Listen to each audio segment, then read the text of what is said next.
Hello, my name is Trey May, the managing editor of Blavity, and I'm here with our June cover star, Uncle Waffles. Thank you for joining us today. Thank you so much for having me.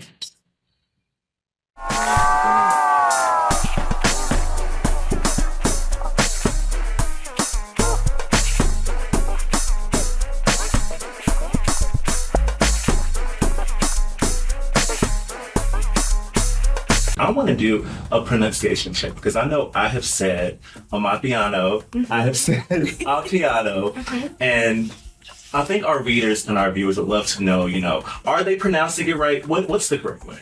I mean, you guys are trying, so that's good. It's Amapiano. Amapiano. Yes. Perfect, Yes. perfect. And of course, we are back in New York City, which has a lot of significance. You had a sold-out show internationally. You even had Missy Elliott come out in September. Yes. What does it feel to be back in New York? And just like the significance of New York, because I feel like, Amapiano's kind of like gained so much traction through like clubs in Brooklyn. Yeah. House parties. So what does New York mean to you? What's making you back? So New York is the home of all creativity. So getting accepted here is a big deal. So starting out a show here was absolutely amazing. And this year I'm doing it again, but I'm doing the bigger venues. I'm doing the Brooklyn Mirage this time, 18th of August. So I'm hoping to see you there. Yes. Yeah. So it's really exciting to get accepted here.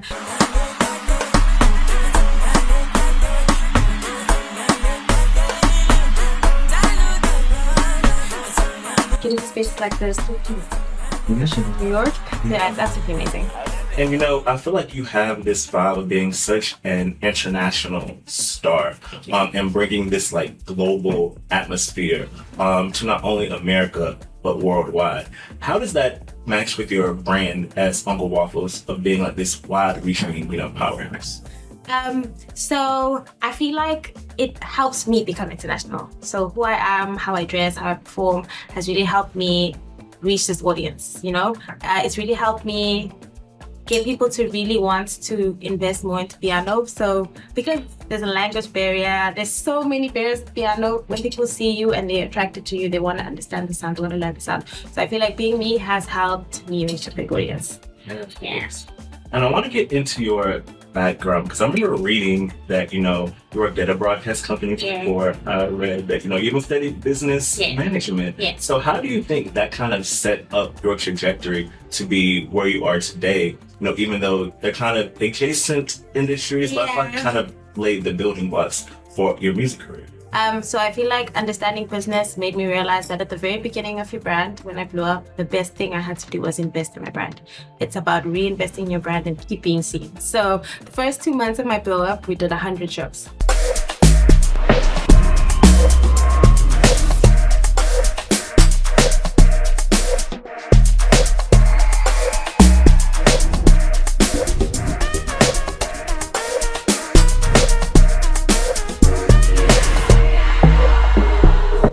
So I was at 5-6 shows every single day to make sure that people don't forget my face, that I'm getting enough content. So it really helped me understand that yes, you have this opportunity, but this opportunity can die.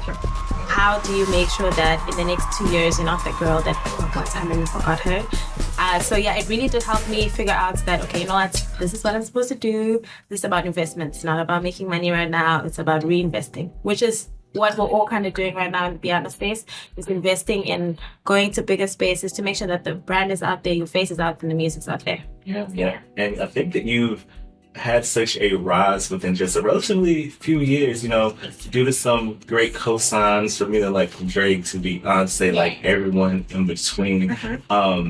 Has there been a point where you've been like the trajectory and your ascension have been so quick?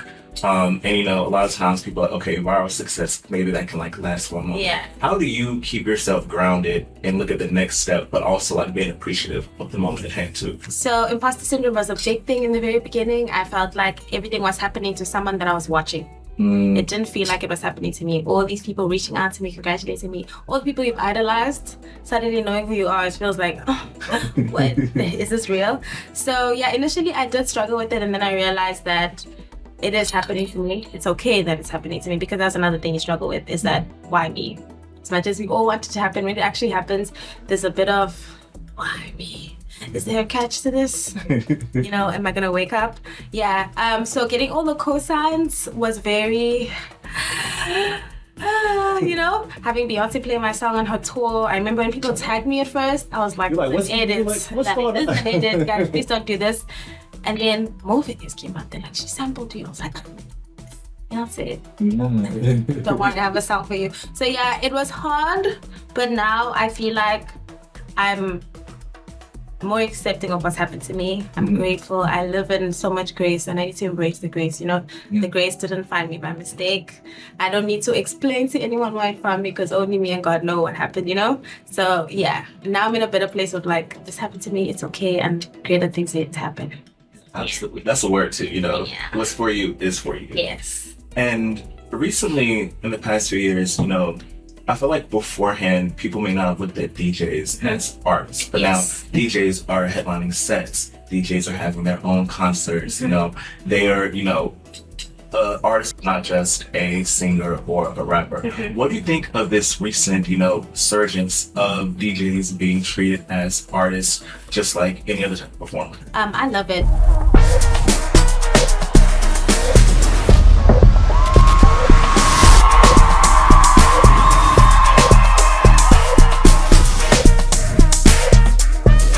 Just giving more platforms for producers, because most producers are DJs. So they now get to play their own music. Now they don't need to have the feature go and represent them. They go now.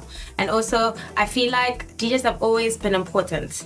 But now people are realizing that DJs can be important and they also can be a headliner. They can put on a great performance for you. Just give them the platform. Also, especially in your shows, the performance aspect is such a big element. Like you yourself are a performer. So I think that is very crucial as well. Why is that something that you wanted to include that element as far as your shows? Like they're not just coming to see you like behind the DJ, they're coming there to see you out there performing as well. So because of the language barrier, when you're trying to bring out a sound, people need something to understand first. So people always understand dance. People always understand performance. So I've leveled up the way I perform because I'm going to bigger stages and I don't want to get swallowed by the stages. So now it's about making sure that we are showing people that piano is dance and we can also put on a full show. We are not the background people you put to add to your show. We're the people who can be in the forefront and give you a full performance. Because I feel like piano dancing is a little, you know, it's a little more intricate. Yeah. So the world needs to see it more. And by it being that intricate, does that go into like how you even set up the show, the dances you choose? Like, because this will be a lot of people's first eye into this world. So I feel like it's like almost like a first impression. Yes. So when we pick dancers, we always pick people who are open. People who are going to be willing to learn, because it's a pocket that's quite specific. The movements may seem easy on social media until you have to do it. So that's me with all the TikTok. So I feel like we just pick people based off if you're going to be willing to learn. You don't have to be professional. That's one thing. I'm not looking for solely professionals. I know there's people who are really talented out there who don't have platforms yet. So every time we do auditions, it's not about anything besides your skills. So yeah, we're always looking for people who can really put their all into it. Yeah. And not only do so many DJs and producers have rising profiles now, but I feel like you're kind of a beacon of representation because, you know, you're a woman DJ and like that's kind of, it's few and far between women who are, you know, behind the table, women who are producing. What does it mean for you to be kind of like, you know, it's unfortunate that there aren't too many people we can look to and see that, you're one of those people. Is that something that you like strive for and want to be able to make sure that you're being the best version of you so you can like pave the way for others? Yes, I'm aspiring to be. So when you look up the list of female DJs who are renowned in the world, they're only white. And most of them are people who already have platforms prior. And nobody in any African genre of music whatsoever. So no house, no nothing. So I am aspiring to be the person who does it. I really want to show that there's so much talent that's not being seen, but I also want to encourage people to show that, you know what, you can keep doing it and you can do it. People can do it. If they can do it, you can also do it. Yeah. I want to get more into Ampiano because I feel like it's, you know, it's really taken the world by storm recently. I think that a lot of times it kind of gets conflated a little bit with Afro beats. Yeah. You know, they're kind of put into the same Categories, bucket. yeah. Even though they're both African genres, they're different. What would you say is the defining qualities of your genre? Kind of like, you know, would you consider to be adjacent to Afrobeats? Would you consider them like, you know, sister genres? Break that down for us. So it's definitely an Afro genre because it's an African genre. But the difference is piano is taken from Soweto. So it's a hood genre. It's a genre of a mix of South African sounds, so kwaito, house, to create something that's completely new. And they added something called a lock drum. So the lock drum is that sound that you always hear, that distinct sound. So I think that always distinguishes it. My bad. Yes. Yeah, that's the main thing. Otherwise, all genres are Afro genres, you know, African genres from all places in the continent. So it doesn't upset me that sometimes they get it, you know, because I mean, it's still emerging. So a lot of people know Afrobeats. They are still getting to learn Amapiano, and we're there to correct it. Every time they say Afrobeats, we say no, Amapiano, and that's just how it starts, unfortunately. Yeah. And it's good because I know that I think the Grammys categories right now is like Best African Performance. Yes. So it kind of makes room for everybody. Yes. And it reminds me of how house music is very popular, of course, in the United States, and there are different regional genres of house music, like Jersey house and like Midwest house. It's totally different. And it reminds me of how Ampiano is kind of like that as well. Yes. Do you think that's the reason why it's kind of catching on in the United States? Do you think that there are like the house roots and like, you know, dance floor music being those small nuances are definitely the reason why people get it. As much as the BPM is a lot slower. So I think that's the biggest thing that is the biggest difference. The BPM with Amapiano is a bit slower than house and Afro tech. So people are still trying to get into the rhythm of how to dance. So the issue is, where do I catch the beat? What is this beat? Where is it going? It's fast, it's slow, it's got this high lock drum. So yeah, I think people still figure it out, but they're getting it because it's closer to house. Yeah. And I think that you and your music's rise is kind of like a larger portion of Southern African culture. It's kind of more mainstream, you know. I'm obsessed with this Netflix series called Blood and Water. It's like one of my favorite things ever. Yes, I love it. And I think that a lot more people are kind of recognizing that culture because so much of, as Americans, our understanding of African culture tends to be West African. Yeah. And I think that our minds are, you know, being, you know, broadened by having representation such as this. So how do you think you're kind of like, I would say, not a brand ambassador, but an ambassador for culture of Southern Africa? Because a lot of people kind of, just like conflating your genre of Afrobeats, a lot of people just conflate Africa as just like everything. It's not. I feel like people know more of West Africa because they have more platforms and they are just a larger group of people. So obviously they are more popular.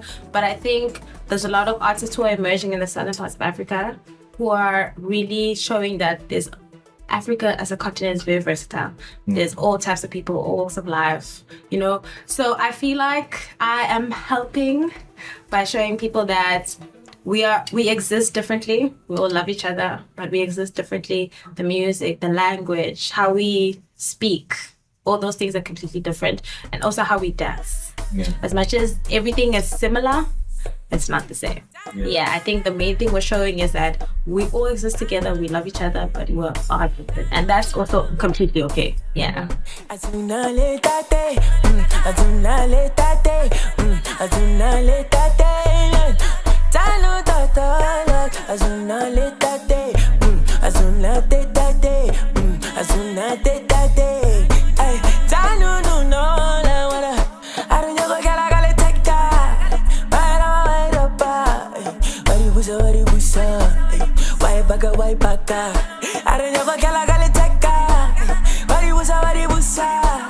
And you're sitting down with Blavity. You're also performing at Blavity House Party soon in June.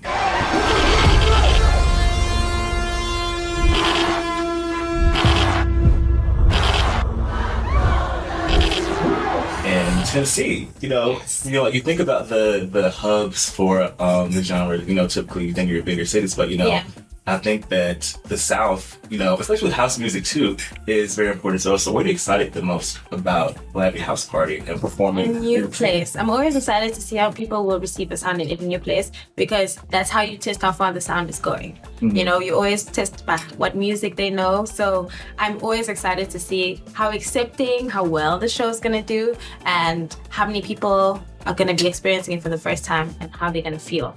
Yeah. For the next few years, just because the genre has such an ascension in the past 2 or 3 years, really the pandemic. Yeah. I think that people wanted to dance. And that's why Beyonce said she felt Renaissance. Yeah. She felt people needed to dance. What do you see the outlook for the genre in the next few years? Do you see more artists you and Tyler springing up? Do you see it going even further global? What do you think the global outlook looks like? So I think it has crazy trajectory on the way. There's so many artists, there's so many amazing performers that are still breaking into the space, into the international space.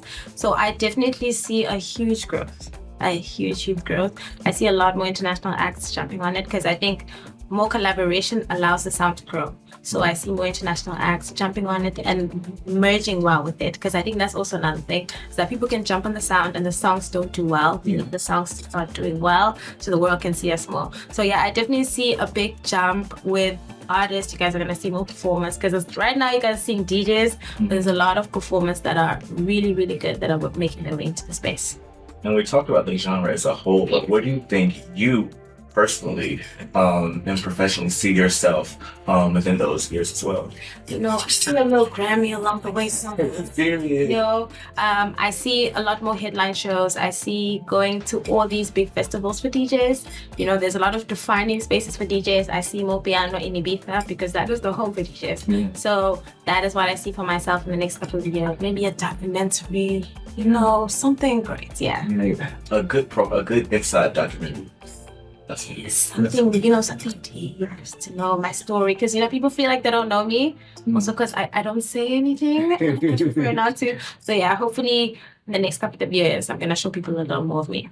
And because you are you are the DJ, you are the producer, does that have any sort of play in your image? Do you feel like you can be able to communicate with your fans and communicate through your music and the way you present yourself, even with this fantastic work here?